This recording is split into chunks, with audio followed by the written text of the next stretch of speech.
தமிழ் தடம் நேயர்களுக்கு வணக்கம். ஊடகவியலாளர் திரு கேப்ரியல் இணைந்திருக்காங்க. வாங்க பேசலாம். அதற்கு முன்பாக சப்ஸ்கிரைப் பண்ணாம வீடியோ பார்த்துட்டு இருந்தீங்கன்னா சப்ஸ்கிரைப் பண்ணுங்க. உங்களுடைய கருத்துக்களை கீழே கமெண்ட் பாக்ஸ்ல தெரிவிங்க. தொடர்ந்து தமிழ் தடம் சேனலை ஆதரவு தெரிவிங்க. வாங்க வீடியோக்குள்ள போலாம். வணக்கம். வணக்கம்.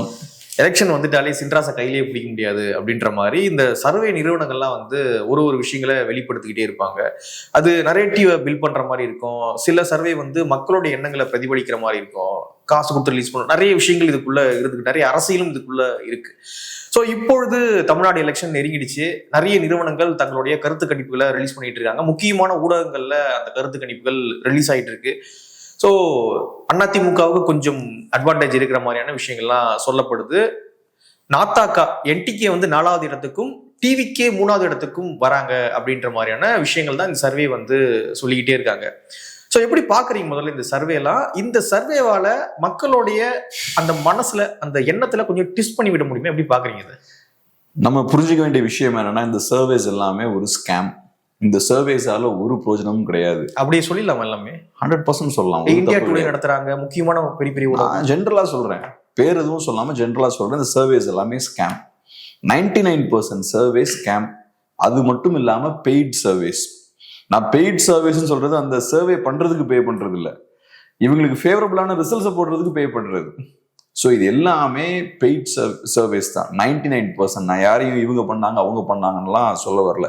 இன்னைக்கு ஒரு 10 இயர்ஸ்க்கு முன்னாடி எவ்வளவு சர்வேஸ் வந்துட்டு இருந்தது, இன்னைக்கு எவ்வளவு சர்வேஸ் வருது? ஊறப்பட்டது வருது. இன்னைக்கு 10 இயர்ஸ்க்கு முன்னாடி நல்லா போனா 5-6 சர்வேஸ் வரும், அவ்வளவுதான். இன்னைக்கு 500 சர்வேஸ் வருது. சின்ன சின்ன யூடியூப் சேனல், சின்ன சின்ன நிறுவனங்கள் இவங்களே அதாவது ஒன்று விட்டுட்டு இருக்காங்க. ஸோ இப்ப 10 வருஷத்துக்கு முன்னாடி ஒரு 10 ஐடி கம்பெனி இருக்கு, இன்னைக்கு அது 100 ஐடி கம்பெனியா மாறுதுன்னா அதுக்கு அர்த்தம் என்ன? அந்த இண்டஸ்ட்ரியில லாபம் இருக்கு, நிறைய லாபம் சம்பாதிக்கிறாங்க. உடனே நம்ம என்ன நினைப்போம், அந்த இண்டஸ்ட்ரியில நல்ல லாபம் இருக்கு, அதனால நம்மளும் ஒரு ஐடி கம்பெனி ஆரம்பிப்போம். இல்லைன்னா நிறைய ஹோட்டல் இன்க்ரீஸ் ஆகிட்டு இருக்குன்னு அதுக்கு அர்த்தம் என்ன? ரைட், நம்ம பாக்குறோம் இங்க நல்ல கூட்டம் இருக்கு, நல்ல வியாபாரம் நடக்குது, அப்ப நம்மளும் ஒரு ஹோட்டல் ஆரம்பிப்போம். சர்வேஸும் அதே மாதிரிதான். ஒரு 10 இயர்ஸ்க்கு முன்னாடி 5-6 பேர் எடுத்துட்டு இருந்த சர்வேயை இன்னைக்கு 500 பேர் எடுக்கிறாங்கன்னா அங்க லாபம் இருக்கு. லாபம் எப்படி எங்க இருந்து வரும்?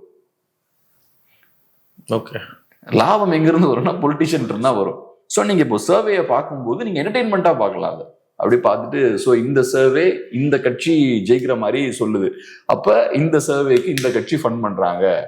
இந்த சர்வே இன்னொரு கட்சி ஜெயிக்கிற மாதிரி காட்டுது, அப்ப இந்த சர்வே இந்த கட்சிக்கு ஃபண்ட் பண்றாங்க அப்படின்ற மாதிரி நீங்க பார்க்கலாம். ஆனா அவங்க சொல்றாங்க, என்ன சொல்றாங்கன்னா, நாங்க இதுக்கு முன்னாடி ப்ரீவியஸா எடுத்த சர்வேஸ்லாம் கிட்டத்தட்ட 90% ஒர்க் ஆயிருக்கு, அந்த ரிசல்ட் தான் பிரதிபலிச்சிருக்கு. அப்படி இருக்கும்பொழுது கான்பிடண்டா சொல்றோம், இதுதான் கிட்டத்தட்ட ஒரு 80% பிரதிபலிக்கும் அப்படின்னு ரொம்ப கான்பிடண்டா சொல்றாங்க. எப்படிங்க எல்லா சர்வீஸும் எப்படி 99% கரெக்டா சொல்ல முடியும்?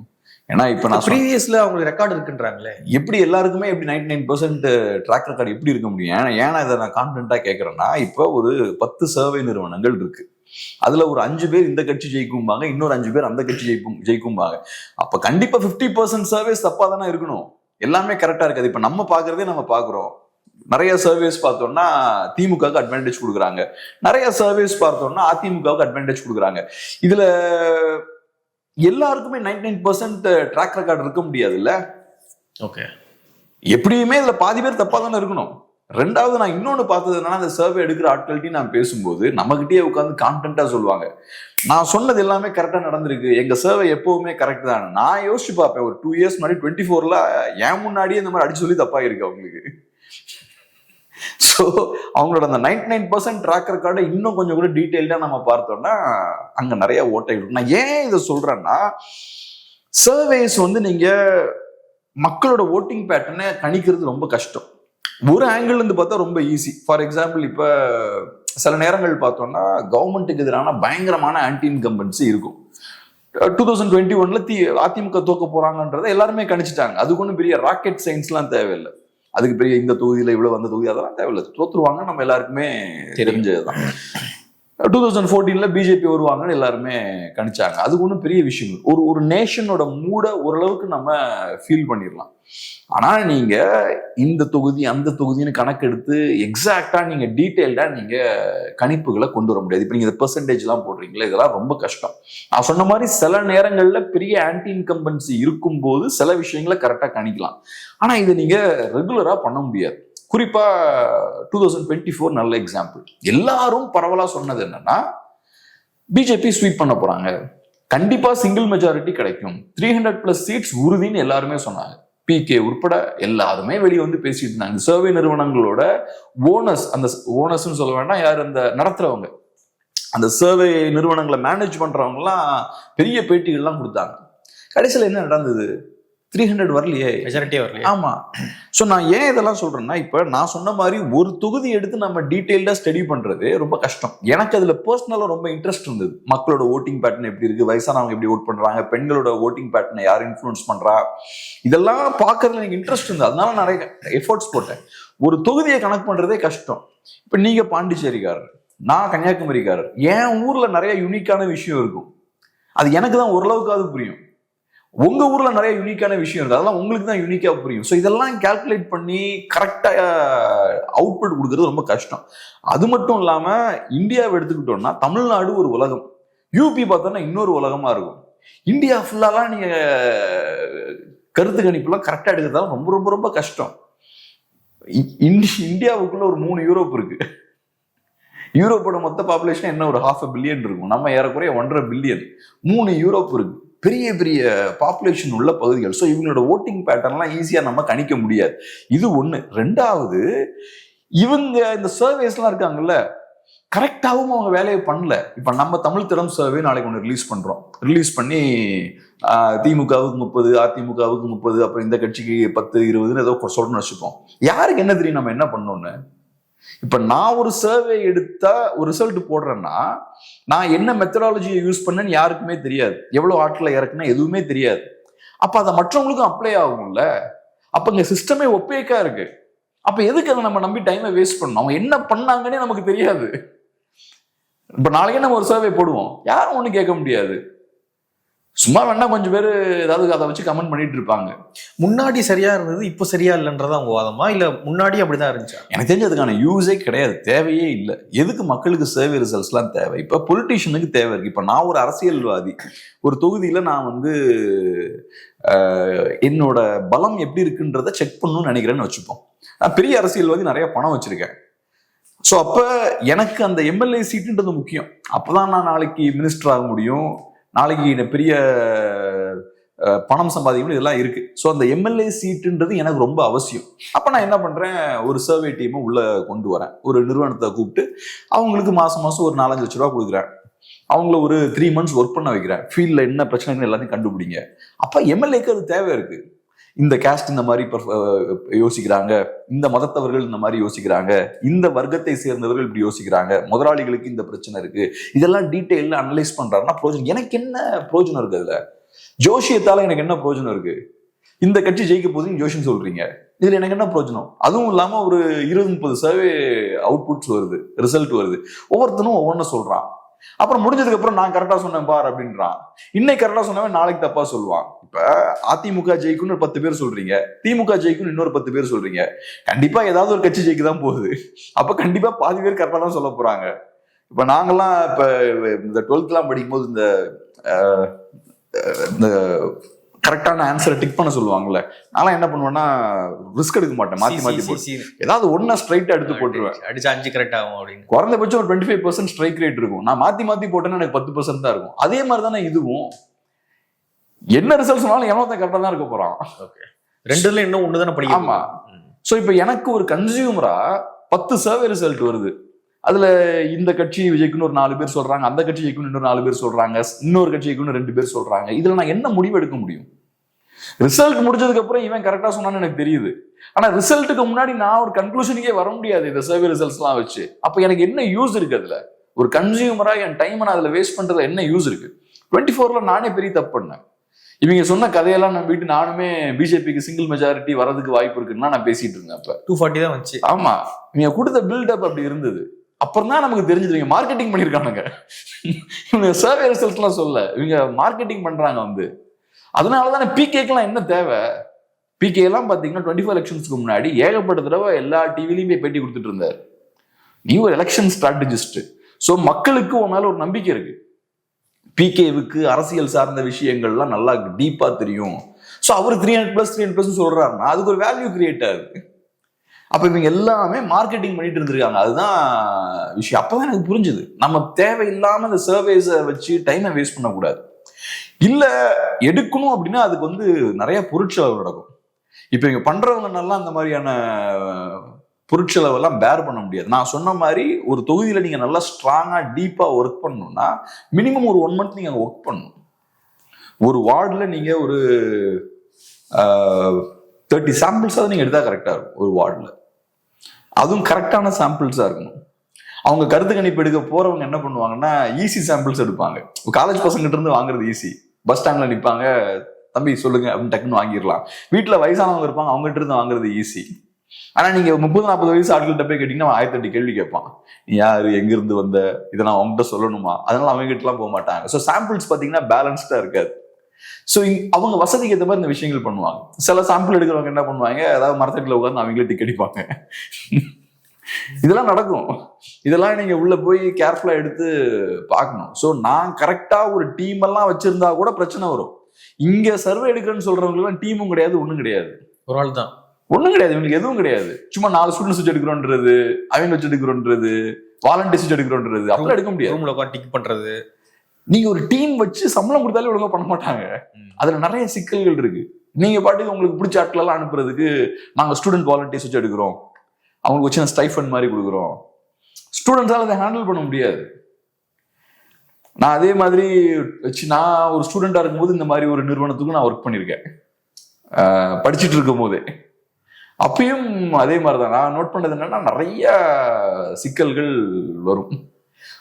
ஏன்னா நம்ம நினைக்கிற மாதிரி எடுக்க முடியாது. சாம்பிள்ஸ் எடுக்கிறது அவ்வளவு ஈஸி கிடையாது. பிளஸ் சாம்பிள்ஸ்ன்றது அதுவும் பாத்தீங்கன்னா ஒரு சும்மா 4 கேள்வி இருக்காது.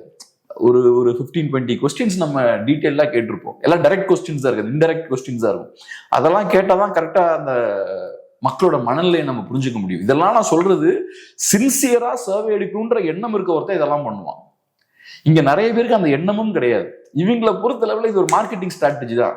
ஸோ இப்போ என்ன ஆகுதுன்னு பார்த்தோம்னா சர்வேஸை ஒரு மார்க்கெட்டிங் டூலா யூஸ் பண்றாங்க. இப்போ ஒரு நிறுவனம் என்ன பண்ணுவாங்க, எனக்கு ஏதாவது ஒரு பாயிண்ட்ல ஒரு ஹைப் கிரியேட் பண்ணும். எல்லா நேரமும் நீங்க மார்க்கெட்டிங் பண்ண முடியாது. சில நேரங்கள்ல அதிகமான பணத்தை மார்க்கெட்டிங் இன்வெஸ்ட் பண்ணுவீங்க. இந்த சீசனுக்கு நான் பண்ணுவேன், இந்த ப்ராடக்டை லான்ச் பண்ணும்போது பண்ணுவேன், குறிப்பா இந்த இடத்துல ஸ்ட்ராட்டஜிக்கா நான் அதை யூஸ் பண்ணுவேன், நீங்க பண்ணுவீங்க. பொலிட்டிஷியன்ஸும் அப்படிதான் யூஸ் பண்றாங்க சர்வீஸை. நான் ஒரு பாயிண்ட்ல எனக்கு ஹைப் கிரியேட் பண்ணணும் கரெக்டா. அப்ப எலெக்ஷன்ஸ் கரெக்டா கிட்ட நெருங்கிட்டு இருக்கு, இந்த இடத்துல என் கட்சி கொஞ்சம் நல்லா க்ரோ ஆகிற மாதிரி இருக்கு, அப்ப இங்க சர்வேஸையும் ஒரு டூலா யூஸ் பண்ணலாம். அப்போ ஒரு 4-5 சர்வே டீமுக்கு காசை கொடுத்து அவங்கள ஏதாவது ஒன்னா பப்ளிஷ் பண்ண வைக்கிறது. இதுக்கு நம்ம பெரிய முக்கியத்துவம் கொடுக்க கூடாது. அன்பார்ச்சுனேட்லி இன்னைக்கு இது ஒரு மாதிரி ஒரு கையை மீறி போய்கிட்டு இருக்கு. எஸ்பெஷலி இப்ப பாத்தீங்கன்னா டிவிகேவுக்கு 30% ஓட்ஸ் இருக்கு, 40% ஓட்ஸ் இருக்குன்னு சொல்லிட்டு இருக்காங்க. இந்த கருத்து கணிப்பு, அந்த கருத்து கணிப்புன்னு. ஆனா அதுல பாத்தீங்கன்னா எந்த நிறுவனம் சொல்லுச்சுன்னு கூட சொல்ல மாட்டேங்கிறாங்க நிறைய நேரத்துல. ஏன்னா அவங்களுக்கு தெரியுது எந்த நிறுவனமும் அந்த ரிஸ்க் எடுக்கிறதுக்கு ரெடியா இல்லை, அவங்க நிறுவனத்தோட பேரை வெளியிடுறதுக்கு ரெடியா இல்லை. நாங்க சொல்ற 40% டிவிகே வாங்குவாங்கன்னு சொல்றதுக்கு ரெடியா இல்லை. ஏன்னா அந்த அளவுக்கு அவங்களுக்கு கான்ஃபிடன்ஸ் இல்லை. ஆனா இதை எடுத்து எல்லா மீடியாவும் டிஸ்கஸ் பண்றாங்க. இது எவ்வளவு அபத்தமான விஷயம். இந்த கருத்து கணிப்பு முடிவுகள் சொல்வது என்னவென்றால் தாவேக்காவுக்கு 30% ஓட்ஸ் இருக்குன்னு பேசிட்டு இருக்காங்க. ஸோ பச்சையா இவங்க ஒரு ஃபேக் ஃபால்ஸ் நரேட்டிவை செட் பண்ணிட்டு இருக்காங்க. ஒன்று இதுக்கு பர்பஸே கிடையாது, ரெண்டாவது ஹைலி கரப்ட். நான் மூணாவது இன்னொன்னு சொல்றேன், உங்களுக்கு நிஜமாவே நல்ல இன்டென்ஷன் இருந்தாலும் கிரவுண்ட் அண்டர்ஸ்டாண்ட் பண்ணுன்ற அந்த ஒரு ஆசை இருந்தாலும் இந்தியா மாதிரியான ஒரு கண்ட்ரியில நீங்க சர்வீஸ் எடுக்கிறது ரொம்ப கஷ்டம். ஒவ்வொரு ஸ்டேட்லயும் ஒவ்வொரு மாதிரியான கல்ச்சர் இருக்கும், ஒவ்வொரு மாதிரியான சூழல் இருக்கும். ஸோ ஓவரால் இந்தியா எடுக்கிறதுலாம் ரொம்ப ரொம்ப கஷ்டமான ஒரு விஷயம். தமிழ்நாடு மாதிரியான ஒரு ஸ்டேட் எடுத்தா கூட இதுவே ஒரு நிறைய நாடுகளோட பெரிய ஒரு ஸ்டேட் இது. இங்கேயும் பார்த்தோம்னா உள்ளுக்குள்ள ஏகப்பட்ட சின்ன சின்ன ஃபேக்டர்ஸ் நிறைய இருக்கும். அதெல்லாம் நம்ம உள்வாங்கி எடுக்கிறதுன்றது ரொம்ப கஷ்டமான விஷயம். அப்புறம் நீங்க அனுப்பக்கூடிய டீம்லாம் பார்த்தீங்கன்னா பெரிய ரிசர்ச்சர்ஸ் எல்லாம் இருக்க மாட்டாங்க. நீங்க என்ன பண்ண போறீங்க, ஒரு 20,000 ரூபாய்க்கு யாராவது அனுப்புவீங்க. ஸோ அவங்க வேலையை முடிச்சுட்டு போகணும்னு தான் நினைப்பாங்க. அதுல சில பேருக்கு அதுல சீரியஸான இன்ட்ரெஸ்ட் இருக்கலாம். ஸோ அதனால இதெல்லாம் வச்சு நீங்க கரெக்டான சர்வே எடுத்து இந்த சர்வேயை நம்புறதெல்லாம் கஷ்டம். இப்ப அதெல்லாம் இன்டென்ஷனே கிடையாதுங்க. யாரும் பெரிய டீம் எல்லாம் கிரவுண்ட்ல அனுப்புறதே கிடையாது. எனக்கு தெரியும் கரெக்டான சர்வீஸ் எடுக்கிறது பொலிட்டிஷியன்ஸ் எடுக்கிறாங்க. ஏன்னா அவங்களுக்கு அந்த தேவை இருக்கு. பணம் செலவழிச்சு கிரவுண்ட்ல டீமை இறக்கி அந்த வேலையை அவங்க பாக்குறாங்க. இந்த சர்வீஸ் நடத்துறவங்க எல்லாம் அவங்களுக்கு ஒன்றும் டீம் எல்லாம் கிடையாது. அவங்களுக்கு அவங்க அந்த மீடியா நிறுவனங்களே ஒன்றும் இப்போ டீமும் இல்லை, ஆளுங்களும் இல்லை, ஒழுங்கா சம்பளமும் கொடுக்கறது கிடையாது. இவங்க சர்வே எல்லாம் ஆலோசனை எடுப்பாங்களா என்ன? ஓகே, அப்போ இதெல்லாம் பெருசா பொருட்படுத்த வேணான்றீங்க? பொருட்படுத்தவே கூடாது. ஏமாத்துறாங்க, நம்மள ரொம்ப மோசமா ஏமாத்திட்டு இருக்காங்க. ஆனா மக்களுடைய அந்த எண்ணத்துல கொஞ்சம் ட்விஸ்ட் பண்ணி விட முடியுமா? கண்டிப்பா. அப்படியா, அப்போ இங்க போடலாமா அப்படின்ற மாதிரி மக்கள் ஒரு ஹைப்பை கிரியேட் பண்ற ஒரு விஷயம் தானே. மக்களை மேனிப்புலேட் பண்றதுக்கு நிறைய வழிமுறைகள் இருக்கு, அதுல இதுவும் ஒண்ணு. இப்ப நிறைய நேரங்கள்ல பார்த்தோம்னா, இப்ப இவங்க ஜெயிச்சிருவாங்கன்ற ஒரு ஹைப்பை கிரியேட் பண்ணும்ல, சுத்தி யாரை கேட்டாலும் இவங்க ஜெயிக்கிறதுக்கான வாய்ப்பு இருக்குன்ற ஒரு மூடை கிரியேட் பண்ணும்ல. அப்ப நேச்சுரலா பாக்குறவங்களுக்கு ரைட் இவங்க ரொம்ப ஸ்ட்ராங்கா இருக்காங்க போல, சோ அவங்களை எதிர்க்கணும்னு நினைக்கிறவனே வெளியே வந்து தைரியமா எதிர்க்க மாட்டான், கொஞ்சம் நம்ம அடக்கியே வாசிப்போம். இப்ப நீங்க நல்லா கவனிச்சீங்கன்னா, தமிழ்நாட்டுல ப்ரோ டிஎம்கே யூடியூப் சேனல்ஸ் இருக்கும், ஆன்டி டிஎம்கே யூடியூப் சேனல்ஸ் இருக்கும்.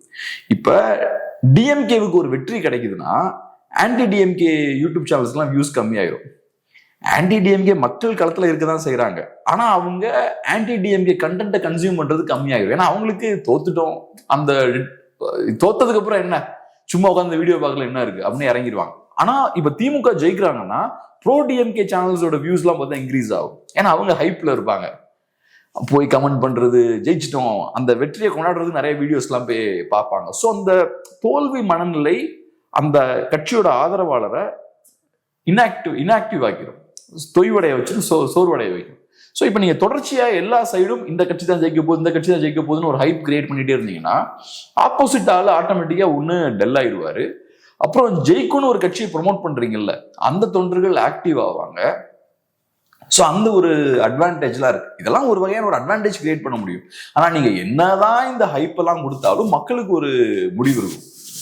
2011 அந்த அதுதான் காட்டுனது. டிவிலாம் ஃபுல்லா பார்க்கும்போது திமுக ஜெயிக்கும் அப்படின்ற மாதிரி தான் ஒரு தோற்றம் இருந்தது. 2016 கூட மக்கள் நல கூட்டணி எல்லாம் பர்ஃபார்ம் பண்ணுவாங்கன்னாங்க, 0 தானே. ஆமா. ஸோ அதனால வந்து மக்களுடைய முடிவு தான் இறுதியானது. மக்களுக்கு அவங்களுக்கு ஓன் பிளான்ஸ் இருக்கும். ஸோ அதுவும் ஒன்று இருக்கு. ஆனால் டெஃபினட்டா மக்களோட மைண்ட்ஸை ஓரளவுக்கு இன்ஃப்ளூயன்ஸ் பண்ணலாம். இது ஒரு ரிசல்ட்டை ப்ரொடியூஸ் பண்ணதுன்றதுக்காக தான் இதுல நிறைய பணத்தை இன்வெஸ்ட் பண்றாங்க. நிறைய பணத்தை இன்வெஸ்ட் பண்ணி ஏகப்பட்ட கருத்து கணிப்புகள் நடத்தப்படுது. இதுல பெரிய பணம் இல்லைன்னா இதெல்லாம் பண்ண மாட்டாங்கல்ல. ரெண்டாவது, இப்ப ஸ்டாண்டர்டான கம்பெனிஸ் எல்லாம் பண்ணிட்டு இருக்காங்க ஃபர்ஸ்ட். அப்புறம் போக போக பார்த்தோம்னா சீப்பான ஆட்கள், தப்பான வார்த்தையா கூட இருக்கலாம், பட் ஒன்றும் பெரிய சீப்பான ஆட்கள்ன்றதை விட கரெக்டான வார்த்தை எப்படி இருக்கும்னா, கரெக்டான எத்திக்ஸ் இல்லாத ஆட்கள் கூட இப்ப நிறைய எடுக்கிறாங்க கருத்து கணிப்பெல்லாம். ஸோ அப்ப ஏன் அந்த வீழ்ச்சி ஏன் ஏற்படுது? ஏன்னா அவங்களோட தேவையும் இப்ப ஏற்படுது. நீங்க ஸ்டாண்டர்டான கம்பெனினா அவன் வாய்க்கு வந்ததெல்லாம் போட மாட்டான். ஓரளவுக்கு என் பிராண்டுன்னு ஒண்ணு இருக்கு, அது அடி வாங்கிட கூடாதுன்றதுல கவனமா இருப்பான் ஸ்டாண்டர்டான கம்பெனி. ஓரளவுக்கு, ஆமா, ஓரளவுக்கு இருப்பான். ஸோ நீ அவனை ரொம்ப வளைக்க முடியாது. அப்ப அரசியல்வாதிகளுக்கு அவங்க சொல்றதெல்லாம் செய்யக்கூடிய ஆட்கள் தேவை. அப்ப இறங்கி வந்து இந்த மாதிரியான ஆட்கள், பெரிய மாரல் ஸ்டாண்டர்ட்ஸ் எத்திக்ஸ்லாம் இல்லாத ஆட்களும் இந்த ஃபீல்ட்ல இறங்கி என்னத்தலாமோ போடுறாங்க. ஸோ அதனால இவங்களுக்கான டிமாண்ட் நிறைய இருக்கு, நிறைய பேர் வராங்க. ஆனா ஒண்ணு புரிஞ்சுக்கோங்க, எல்லா இண்டஸ்ட்ரியுமே ஒரு பீக்கை டச் பண்ணி கொலாப்ஸ் ஆயிடும். ஸோ இந்த இண்டஸ்ட்ரியும் இப்போ ஒரு பீக்ல இருக்கு, ஏகப்பட்ட நிறுவனங்கள் கருத்து கணிப்புகள் அது இதுன்னு அடிச்சு தாக்கிட்டு இருக்காங்க. இதுவும் கொலாப்ஸ் ஆகும். ஒரு பீக்கை டச் பண்ணிச்சுன்னா கொலாப்ஸ் ஆயிடும். மக்களுக்கே புரிஞ்சிடும், இது திகட்டி ஒரு யூஸுமே இல்லை, கிரவுண்ட் வேற மாதிரி இருக்கு, இவங்க வேற மாதிரி பேசிட்டு இருக்காங்க அப்படின்னு புரிஞ்சிடும். இப்ப பாருங்க, நம்ம இந்த கருத்து கணிப்புகள் எல்லாம் பார்த்தாலே, இன்னைக்கு ஒரு நியூஸ் பேப்பர்ல ஒரு பெரிய கருத்து கணிப்பு அந்த பேப்பர்ல போட்டிருக்காங்க. அதை பார்க்கும் போதே நமக்கு தெரியுது யாரை ஃபண்ட் பண்ணிருப்பாங்க, யாரோட ஃபண்டிங்ல அந்த கருத்து கணிப்பு வந்திருக்கும் நமக்கு தெரியுது பார்த்தாலே. குறிப்பிட்ட ஒரு 2 கட்சியை பூஸ்ட் பண்றாங்க, இந்த கட்சி ஜெயிக்குன்றாங்க. தகுதியே இல்லாத இன்னொரு கட்சிக்கு 20% மேல ஓட்ஸ் இருக்குன்றாங்க. அப்ப அதை பார்க்கும் போதே நமக்கு தெரியல இதை யாரெல்லாம் இந்த கருத்து கணிப்பை ஃபண்ட் பண்ணிருப்பாங்கன்னு பார்த்தாலே தெரியுது. ஓகே, மக்களுக்கும் தெரியும், அவங்களும் முட்டாள்கள் கிடையாது. கண்டிப்பா மக்களுடைய முடிவு தான் ஜனநாயகத்துல இறுதியானது. ஸோ வெயிட் பண்ணி பார்க்கலாம். நெக்ஸ்ட் பாத்தீங்கன்னா, காங்கிரஸ் திமுக பிரச்சனை வந்து போயிட்டே இருக்கு, அதை ஒரு முடிவுக்கு கொண்டு வரலாம் அப்படின்னு சொல்லிட்டு கனிமொழி அவர்கள் நேற்று டெல்லிக்கு பயணம் பண்ணியிருந்தாங்க. ராகுல் கனிமொழி மீட்டிங் வந்து நடந்திருந்தது. த்ரூ ஃபோன் கால் மூலியமாக ஸ்டாலின் அவர்களும் ராகுல் கிட்ட பேசியிருந்தாரு அப்படின்னும் செய்திகள் இருக்கு. ஸோ ஓரளவுக்கு இந்த பிரச்சனைகள் முடிவுக்கு வந்திருக்கா? இந்த அதிகாரத்தில் பங்கு அப்படின்ற ஒரு இடத்துல இருந்து காங்கிரஸ் இறங்கி வந்திருக்காங்களா?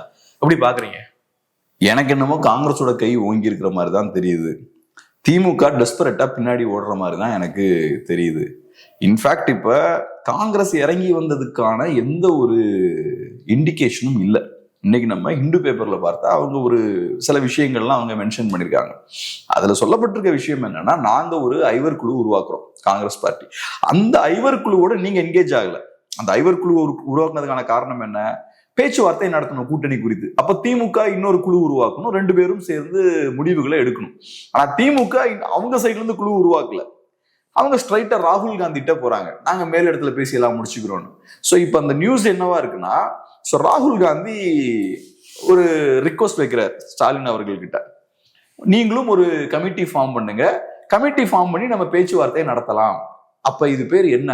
நீங்க இந்த ஐவர் கமிட்டி கிட்ட நான் போக மாட்டேன்னு மேல எஸ்கலேட் பண்ணி மேல போறீங்க, அவங்க திருப்பி கீழே அவங்க அனுப்பி விடுறாங்க, இதான் நாங்க டீல் பண்ணிக்கோங்க அப்படின்னு. நாங்க ஃபார்ம் பண்ண கமிட்டி கிட்ட நீங்க போய் டீல் பண்ணிக்கோங்க அப்படின்றாங்க. ஸோ இதை பொலைட்டா பண்றாங்க அவங்க. அஃப்கோர்ஸ் ரொம்ப அரகண்டா பண்ணல, ரொம்ப பொலைட்டா பண்றாங்க. ஸோ இதை டிஎம்கேவை டவுன் சைஸ் பண்ணி நீங்க அங்க போய் பேசுங்க அப்படின்றாங்க. ஸோ காங்கிரஸ் பார்ட்டிக்கு இறங்கியே வரல. இன்ஃபேக்ட் காங்கிரஸ் பார்ட்டிக்கு இறங்கி போக வேண்டிய தேவையும் இல்லைங்க. ஏன்னா காங்கிரஸ் பார்ட்டிக்கு இழக்கிறதுக்கு ஒன்றும் கிடையாது. தமிழ்நாட்டுல 29ல இழக்கிறதுக்கு இருக்குல்ல அவங்களுக்கு. அதுல எப்படியுமே இழக்கலாமே அவங்க. இப்போ 29 பொறுத்தளவு தெரியாது என்ன நடக்கும்னு தெரியாது, திமுக என்ன பண்ண போறாங்கன்னு தெரியாது, திமுக எந்த சைடு வேணாலும் போகலாம். ஸோ அப்படி இருக்கும்போது ஏன் 26ல எனக்கு இழக்கிறதுக்கு ஒன்றும் இல்லை, கெயின் பண்றதுக்கு நிறைய இருக்கு. இப்ப காங்கிரஸோட தேவை திமுகவுக்கு இருக்குங்க, திமுகவோட தேவை காங்கிரஸுக்கு இருக்கலாம், ஓகே. ஆனா திமுகவால காங்கிரஸுக்கு என்ன கிடைக்கும்? நல்லா போனா ஒரு 20 வின்னிங் சீட்ஸ் கிடைக்குமா? ஒரு 22 வின்னிங் மேக்ஸிமம் வச்சுக்கலாம், 22 வின்னிங் சீட்ஸ் கிடைக்குதுன்னு வச்சுக்கலாம். ஆனா காங்கிரஸால திமுகவுக்கு என்ன கிடைக்கும்? வெற்றி, பவர் கிடைக்கும், ஆட்சியை கைப்பற்றலாம். காங்கிரஸ் இல்லைன்னா அது கிடைக்காது. சோ அப்ப காங்கிரஸை விட திமுகவுக்கு இங்க லாபம் அதிகம். அப்ப இவ்வளவு பெரிய ஒரு சர்வீஸ் நான் உனக்கு செஞ்சு தரேன்னா சும்மா எல்லாம் கொடுக்க முடியாது, டஃப் ஃபைட் இருக்கதான் போகுது. ரெண்டாவது இன்னொன்னு என்னன்னா, இப்ப எனக்கு இப்ப இதுல இன்னொரு சிக்கலான விஷயம் என்னன்னா, காங்கிரஸ் பார்ட்டிக்கு இதுல லிமிடேஷன் இருக்கு. இந்த அலையன்ஸை பிரேக் எல்லாம் பண்ண முடியாது காங்கிரஸ் பார்ட்டியால. இந்த அலையன்ஸை காங்கிரஸ் பார்ட்டி பிரேக் பண்ணாங்கன்னா கண்ணை மூடிட்டு சொல்லலாம் பிஜேபி ஏடிஎம்கே ஜெயிப்பாங்கன்னு. சோ திமுக பெரிய வீழ்ச்சியை சந்திக்கிறாங்கன்னா பாஜகவுக்கு இங்க அது கிரவுண்டை கிளியர் பண்ணி தரும், பாஜக வளருவதற்கான ஒரு ஸ்பேஸ் அது கிரியேட் பண்ணி தரும். அதை காங்கிரஸ் பார்ட்டி ஏற்படுத்தி கொடுக்க விரும்ப மாட்டாங்க. ஏன்னா ஒன்னு ஏடிஎம்கேவும் கொஞ்சம் வீக்கா தான் இருக்காங்க. அப்புறம் திமுகவையும் நீங்க வீழ வச்சீங்கன்னா பாஜகவுக்கு நல்ல கிரவுண்டை கிரியேட் பண்ணி தரும். அது காங்கிரஸ் பார்ட்டிக்கும் தெரியும். ஸோ முடிஞ்ச அளவுக்கு காங்கிரஸ் பார்ட்டி எல்லா மாநிலங்கள்லையும் பாஜகவை கண்டெயின் பண்ணணும்னு தான் நினைப்பாங்க. இது ஒண்ணு. ரெண்டாவது, காங்கிரஸ் பார்ட்டிக்கு 70 சீட் கொடுக்குறாங்கன்னு வச்சுப்போம், நியூஸ் பேப்பர்லாம் அப்படிதான் போட்டிருக்காங்க. 70 சீட் அவங்க டிமாண்ட் பண்றாங்க. 70 சீட் காங்கிரஸ் பார்ட்டி கொடுத்தாலுமே 70 சீட்டையும் அவங்களால ஜெயிக்க முடியாது, நல்லா பெர்ஃபார்ம் பண்ண முடியாது. காங்கிரஸ் பார்ட்டிக்கு நிறைய சீட் கொடுத்தாலும் அது கன்வெர்ட் ஆகாது. பீகார்ல நடந்த மாதிரி தான் நடக்கும். பீகார்ல 60 சீட்ஸ்க்கு மேல வாங்கிட்டு 10 என்னமோ ஜெயிச்சாங்க. ஸ்ட்ரைக் ரேட் ரொம்ப கம்மியா இருந்தது. இங்க ஸ்ட்ரைக் ரேட் கம்மியா இருக்கும். சோ காங்கிரஸ் பார்ட்டி 60 சீட் வாங்கிட்டு நிறைய சீட்ல தோத்தாலும் அது திமுகவையும் வீழ்த்திடும். அதுவும் என்ன பண்ணும், பிஜேபியை தான் வளர்த்துடும் கடைசியில. சோ அதனால காங்கிரஸ் பார்ட்டி ஓரளவுக்கு டிமாண்ட் பண்ணலாம். ரொம்ப எக்ஸ்ட்ரீமா போய் டிமாண்ட் பண்ணாங்கன்னா 70 சீட் வேணும்னு டிமாண்ட் பண்றதா இருக்கலாம், கூட்டணியை உடைச்சிருவோன்ற இடத்துக்கு போறதா இருக்கலாம். அதெல்லாம் பண்ணியாச்சுன்னா பிஜேபிக்கு அது ரூட்டை கிளியர் பண்ணி கொடுக்கும் தமிழ்நாட்டுல. சோ அதை அவங்க பண்ண மாட்டாங்கன்னு நம்புறேன். பட் இருந்தாலும் காங்கிரஸ் பார்ட்டிக்கு கையில லெவரேஜ் இருக்கு, நிறைய அழுத்தங்களை அவங்க போடலாம். அதை போட்டு முடிஞ்ச அளவுக்கு எக்ஸ்ட்ராக்ட் பண்ணுவோம்.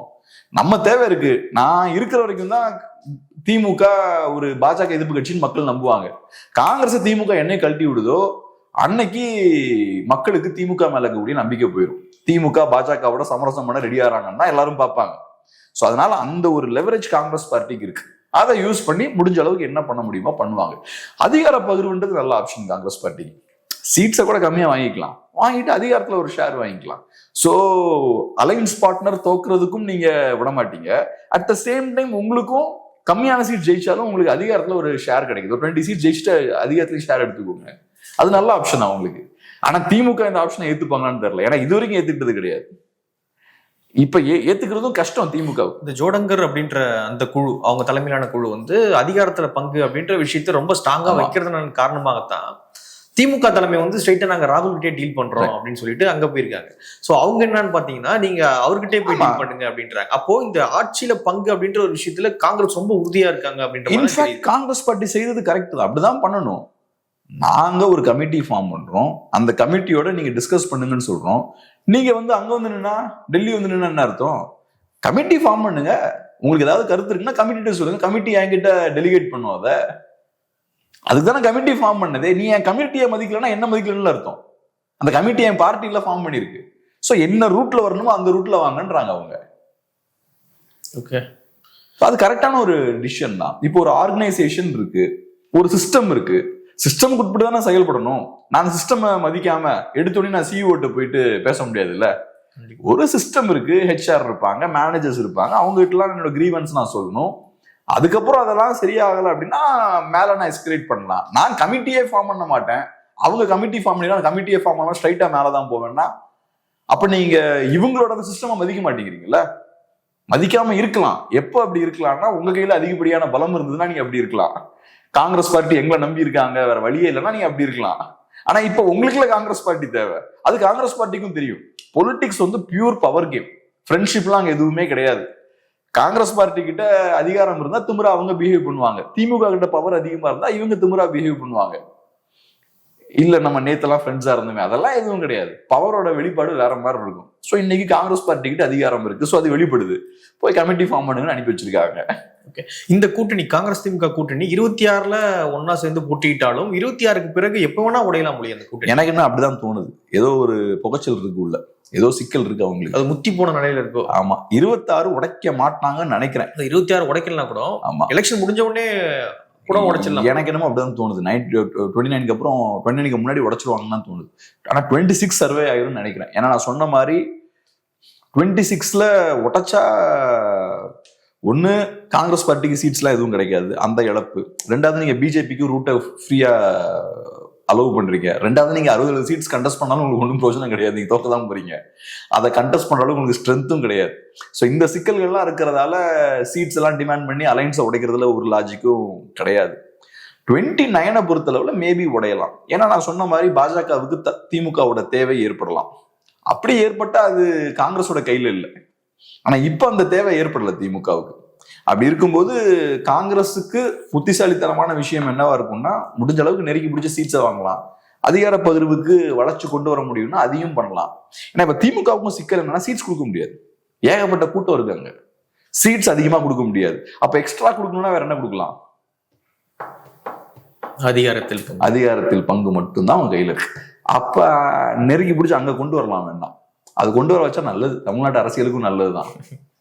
ஒரு பழமொழி ஒன்று சொல்லுவாங்க, எரியிற வீட்டுல கிடைக்கிறதுலாம் லாபம் அப்படின்னு சொல்லிட்டு. அது போல அப்படிதான் காங்கிரஸோடைய திமுகவுடைய நிலை இப்போ இருக்கிற மாதிரி இருக்கு. அடுத்தது திமுக அந்த இடத்துக்கு இறங்கி வந்துட்டாங்கன்னா அதிமுக அந்த இடத்துக்கு வந்துருவாங்க. அப்ப இது காட்டக்கூடிய விஷயம் என்னன்னா, திராவிடத்தோட பலவீனத்தை அது காட்டுது. இந்த சிஸ்டம் வீக் ஆயிடுச்சுன்னு காட்டுது. எல்லாரும் இன்னைக்கு அதிகாரத்துல பங்கு வேணும்னு கேட்கறதே திராவிடத்தோட பலவீனத்தை தான் காட்டுது. அடிச்சு அந்த இடத்துக்கு கொண்டு வந்துட்டாங்கன்னா காங்கிரஸால தமிழ்நாட்டுக்கு ஒரு புண்ணி நடந்ததுன்னு பார்க்கலாம். கண்டிப்பா இப்ப நடக்கலாம் கூட 31ல கண்டிப்பா எல்லா கட்சிகளையும் அந்த இடத்துக்கு வந்துதான் வந்தா நல்லது. ஏன்னா திராவிட கட்சிகள் முன்னாடி மாதிரி ஸ்ட்ராங்கா இல்லையே. ஒரு 30 இயர்ஸ்க்கு முன்னாடி திராவிட கட்சிகள் அரசியலை கம்ப்ளீட்டா கண்ட்ரோல் பண்ணிட்டு இருந்தாங்க தமிழ்நாட்டுல. இன்னைக்கு அப்படி இல்லையே, எவ்வளவு கட்சிகள் இருக்காங்க. திராவிடத்தை கம்ப்ளீட்டா ஏற்றுக்காத கட்சிகள் அதிகமாயிட்டாங்க. இப்ப ஆமா, திராவிடமே பேரே இல்லாத கட்சிகள் உருவாயிட்டாங்க. அமமுக, நாம் தமிழர் அப்படின்னு ஊறப்பட்ட கட்சிகள் வந்துட்டாங்க. முன்னாடி எல்லாம் பார்த்தோம்னா கம்யூனிஸ்ட் பார்ட்டி எல்லாம் இருக்காங்கன்னா இப்ப அவங்க ஏறக்குறைய திராவிட கட்சி மாதிரி தான். அவங்களுக்கு ஒன்றும் திராவிடத்தோட ஒரு பிரச்சனையும் கிடையாது. திராவிடத்தோட சேர்ந்து இணைஞ்சு போறதுக்கு ரெடியா இருக்காங்க. கம்ப்ளீட்டா திராவிடத்தை ஏத்துக்காத கட்சிகள் நிறைய இப்ப டெவலப் ஆயிட்டாங்க. பிஜேபி ஒரு அலையன்ஸ் ஃபார்ம் பண்ணி ஏறக்குறைய 20% ஓட்ஸ் வாங்கிட்டாங்க போன தடவை. NTK 8% oats. டிவிக்கே இப்ப திராவிடம் அல்லாத ஒரு ஃபோர்ஸ் தான். அவங்கனால திமுக லாபம் இருக்குன்றலாம் செகண்டரி. ஆனா அவங்க வாங்கக்கூடிய ஓட்ஸ் திராவிட வாக்குகளா இல்லை, திராவிட எதிர்ப்பு வாக்குகள் தானே. அதெல்லாம் திமுக எதிர்ப்பு, திராவிட எதிர்ப்புலாம் அதுக்குள்ள இருக்கு. ஸோ இதெல்லாம் சேர்ந்ததுன்னா 30+% ஓட்ஸ் வருது. இப்ப அப்ப திராவிட கட்சிகளுக்கு பழைய பலம் இல்லை, அப்ப பழைய டாமினேஷன் இருக்கக்கூடாதுல்ல, கொஞ்சம் இறங்கி வரணும். இப்ப ஸோ அந்த இடத்துக்கு காங்கிரஸ் பார்ட்டி திமுகவை நெருக்கி கொண்டு போயிட்டாங்கன்னா ரொம்ப நல்லா இருக்கும். நம்ம காங்கிரஸ் பார்ட்டிக்கு அந்த வகையில அவங்கனால பெரிய பிரயோஜனம் எதுவும் இல்லைனாலும் இது நடந்தா சந்தோஷப்படலாம். நம்ம உன்னால தமிழ்நாட்டில் நடந்த ஒரு புண்ணியம் அப்படி. ஏன்னா மக்கள் பாயிண்ட் ஆஃப் வியூ இருந்து பார்த்தா கூட ஒரு பெரிய வெற்றி தாங்க. ஏன்னா இப்ப திமுக இருக்காங்க, திமுக நிறைய சின்ன சின்ன கூட்டணி கட்சிகள் இருக்காங்க. அந்த கட்சிகளுக்கு நிறைய பேர் வாக்களிக்கிறாங்க. இப்போ விசிகேவுக்கு ஒரு 2-3% மக்கள் ஓட் போடுறாங்கன்னு வச்சுப்போம், கம்யூனிஸ்டுகளுக்கு ஒரு 2-3% ஓட் போடுறாங்கன்னு வச்சுப்போம். அவங்களுக்கு அந்த மக்களுக்கு அதிகாரத்திலேயே ரெப்ரசன்டேஷன் வேணும்ல. எம்எல்ஏஸ் எனக்கு கிடைக்குது, ஓகே, எம்பிஸ் எனக்கு கிடைக்குது, அதிகாரத்துல எனக்கு ரெப்ரசன்டேஷன் வேணும்ல. ஒரு ஒரு 50 லட்சம் பேர் ஓட் போடுறாங்கன்னா அந்த 50 லட்சம் பேருக்கு அதிகாரத்துல என்ன ரெப்ரசன்டேஷன் இருக்கு, அது ரொம்ப அவசியம் இல்லை. ஸோ டெமோக்ரஸிலையும் அது நல்லதுதான், ஒரு டெமோக்ராட்டிக் ஸ்ட்ரக்சர்ல அது அவசியமான ஒரு விஷயம் தான். அந்த வகையில காங்கிரஸ் பார்ட்டி அந்த வேலையை பண்ணாங்கன்னா, அந்த பண்றதுக்கான பலம் அவங்க கிட்ட இருக்கு. நெருக்கி பிடிச்சி இந்த இடத்துக்கு கொண்டு வந்துட்டாங்கன்னா அடுத்தது அதிமுக கிட்ட அதே மாதிரி பிஜேபி வாங்கிடுவாங்க. ஓகே, இன்னொன்னு ஸ்டாலின் அவர்கள் சொல்றாரு என்ன அப்படின்னா, நல்லா வளர்ந்து செழுமையாக இருக்கக்கூடிய இந்த தமிழ்நாட்டில் என்டிஏ ஆட்சி வருவதன் மூலியமாக அது நாசமாவதற்கான வாய்ப்புகள் இருக்கு அப்படின்ற விஷயத்த சொல்லியிருக்காரு.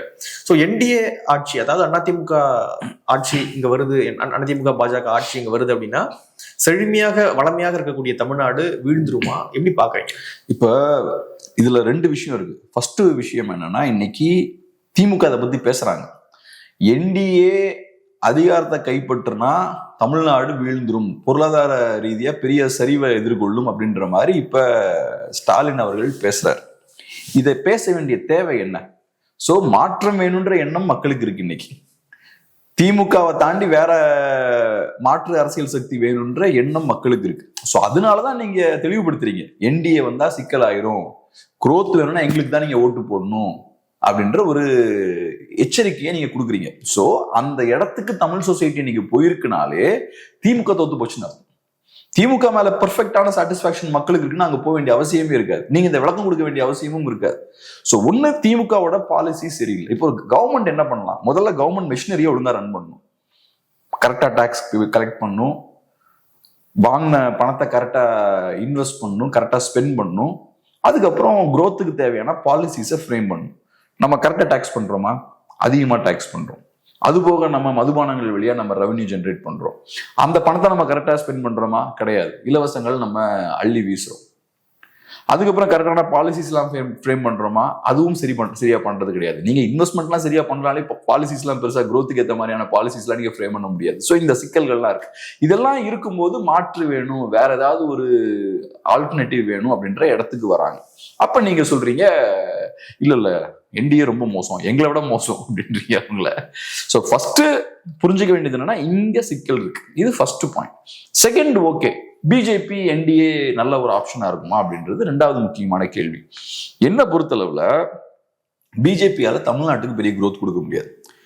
ஏன் இதை நான் சொல்றேன்னா, இப்ப தமிழ்நாட்டுல ஒரு விஷயத்த பண்ணுவோம்னு நீங்க சொல்றீங்க, அப்ப நீங்க ஏற்கனவே இதை செஞ்சு காட்டியிருக்கணும்ல வேற எங்கேயாவது. நீங்க யூபியில 10 வருஷமா ஆட்சி பண்றாங்கன்னு நினைக்கிறேன், 2016 17 இருந்து இருப்பாங்கன்னு நினைக்கிறேன், ஏறக்குறைய 10 years அவங்க ஆட்சி பண்றாங்க. யூபியில பெர் கேபிட்டா இன்கம் எடுத்துக்கிட்டோம்னா தமிழ்நாட்டு மக்கள் தமிழ்நாடோட பெர் கேபிட்டா இன்கம் 3 மடங்கு அதிகமா இருக்கு, யூபியை விட 3 times அதிகமா இருக்கு. அங்க அரௌண்ட் 1 lakh இருக்கு, நமக்கு 3.5 lakhsக்கு மேல இருக்கு, 3 மடங்கு மேல அதிகமா இருக்கு. ஸோ ஒரு ஆவரேஜ் தமிழன் யூபிக்காரனை விட அதிகமா நம்ம ஆனுவலா நம்ம சம்பாதிச்சுட்டு இருக்கோம். ஸோ மற்ற ஸ்டேட்ஸும் அதே மாதிரிதான். ஸோ நான் என்ன சொல்ல வரேன்னா, நீங்க தமிழ்நாட்டுல ஆட்சியை பிடிக்கணும், தமிழ்நாட்டுல நாங்க growth அதிகமா கொண்டு வந்துருவோம் நீங்க சொல்றீங்கன்னா, அது வேற எங்கெல்லாம் செஞ்சு காட்டியிருக்கீங்க. 2வது, பாலிசி வைஸ் நீங்க எந்த அளவுக்கு டிஃப்ரெண்டா இருக்கீங்க, பொருளாதார கொள்கைகளை பொறுத்தளவுல திமுகவை விட நீங்க எந்த அளவுக்கு டிஃப்ரெண்டா இருக்கீங்க. நீங்க திமுக வழிகள்ல போறீங்க, இவங்க இலவசங்களை அறிமுகப்படுத்துறாங்க, நீங்க அதே விஷயத்த பண்றீங்க. ஃபர்ஸ்ட் ரெவிடி கல்ச்சர் அதெல்லாம் பேசுனீங்க, இலவசங்கள்லாம் ரொம்ப மோசம்னு பேசுனீங்க. இன்னைக்கு பார்த்தா நீங்க அதெல்லாம் ப்ராமிஸ் பண்ணிட்டு இருக்கீங்க. பீகார்ல ப்ராமிஸ் பண்றீங்க, கொடுத்துட்டீங்க 10,000 ரூபாய். ஆமா, மற்ற ஸ்டேட்ஸ்ல நீங்க அதே மாதிரி இலவசங்கள் கொடுக்குறீங்க, அந்த மாதிரி விஷயங்கள்லாம் ப்ராமிஸ் பண்றீங்க. 2000 ரூபாய் இந்த பெஹனா, ஏதோ ஒரு டிடிக்கு பெஹனா ஏதோ ஒண்ணு, அந்த ஸ்கீம்லாம் இருக்கு. இதே மாதிரிதான் மாசம் மாசம் காசு கொடுக்குறது பெண்களுக்கு, 18 வயதுக்கு மேலான பெண்களுக்கு காசு கொடுக்குறது. சோ நீங்க திமுக விமர்சிக்கிறீங்க, ஆனா உங்களோட முன்னோடிகளா திமுக இருக்காங்க, திமுக பண்ற விஷயத்த நீங்க இம்ப்ளிமெண்ட் பண்றீங்க, அவங்க தான் உங்களை இன்ஸ்பயர் பண்றாங்க. சோ இப்ப நீங்களே இப்ப திமுகவது எடுத்துக்கிட்டீங்கன்னா, அவங்க இலவசங்கள் என்னைக்கு விமர்சிச்சது கிடையாது, இலவசங்கள் ரொம்ப நல்லதுன்னு அவங்க பேசுவாங்க. திமுகவும் சரி, திமுக ஆதரவாளர்களும் அதான் சொல்லுவாங்க, இலவசங்களை நீங்க ஃப்ரீன்லாம் சொல்லக்கூடாது, அது சொசைட்டியை பயங்கரமா மேம்படுத்தும். ஆமா, இப்ப கொஞ்சம் அதெல்லாம் அடங்கி போச்சு. இந்த டிவி கொடுத்த டைம்லாம் பாத்தீங்கன்னா நியூஸ் சேனல்ஸ்ல உட்கார்ந்து அறிவுஜீவிகள் அதை சப்போர்ட் பண்ணி பயங்கரமா பேசிட்டு இருப்பாங்க. இன்னைக்கு ஓப்பனா இலவசங்களை யாரும் சப்போர்ட் பண்றது கிடையாது. ஆனா எதிர்க்கவும் மாட்டாங்க, குவைட்டா உட்காந்துப்பாங்க. முன்னாடி எல்லாம் பயங்கரமா சப்போர்ட் பண்ணுவாங்க. டிவி எல்லாம் ஃப்ரீயா கொடுத்ததுக்கு அப்புறம் தமிழ்நாட்டு மக்களோட வாழ்வாதாரம் எப்படி இம்ப்ரூவ் ஆயிடுச்சு தெரியுமா, இன்ஃபர்மேஷன் எப்படி ஸ்ப்ரெட் ஆச்சு தெரியுமா, மக்களுக்கு அவங்களோட அந்த அந்த அந்த புரிதல், அரசியல் புரிதலா இருக்கலாம், அப்புறம் அவங்களோட நாலேஜா இருக்கலாம், இதெல்லாம் பயங்கரமா இன்க்ரீஸ் ஆயிருச்சு அப்படி இப்படின்னா என்னெல்லாமா பில்டப் கொடுப்பாங்க. இன்க்ரீஸ் ஆனது ஒன்றும் கிடையாது. டிவி சேனல்ஸ் மீடியாலாம் யார் கையில் அதிகமா இருக்கோ அவங்களுக்கு தான் லாபம் இன்க்ரீஸ் ஆயிருக்கும், வேற யாருக்கும் எதுவும் இன்க்ரீஸ் ஆயிருக்காது. பட் இந்த விஷயம்லாம் நடந்தது. ஸோ திமுக என்னைக்குமே இந்த இலவசங்களை சப்போர்ட் பண்ணி பேசியிருக்காங்க. நீங்க இலவசங்கள் தப்புன்னு சொல்றீங்க, இலவசங்கள் தப்புன்னு சொல்லிட்டு நீங்க இலவசங்கள் கொடுக்குறீங்க, அதே விஷயத்த கொடுக்குறீங்க. இலவசங்கள் கொடுக்கறதே தப்பு, அதுல தப்புன்னு சொல்லிட்டு நீங்க கொடுத்தீங்கன்னா தெரிஞ்சு பண்றீங்க, அதை விட கூடுதலா கொடுக்குறாங்க. ஆமா. ஸோ அதனால எனக்கு என்னமோ ஒண்ணு பாலிசி வைஸ் பெரிய டிஃபரன்ஸ் இல்லை, ரெண்டாவது நீங்க தமிழ்நாட்டை வளர்த்துருவோன்னு சொல்றீங்கன்னா அதை வேற எங்க செஞ்சு காட்டிருக்கீங்க. நான் பார்த்தவரை நார்த்ல எனக்கு ஏறக்குறைய நான் ஒரு 7-8 ஸ்டேட்ஸ் நான் டிராவல் பண்ணியிருக்கேன். தமிழ்நாட்டில் இருக்கக்கூடிய growthலாம் நார்த்ல எங்கேயும் கிடையாது.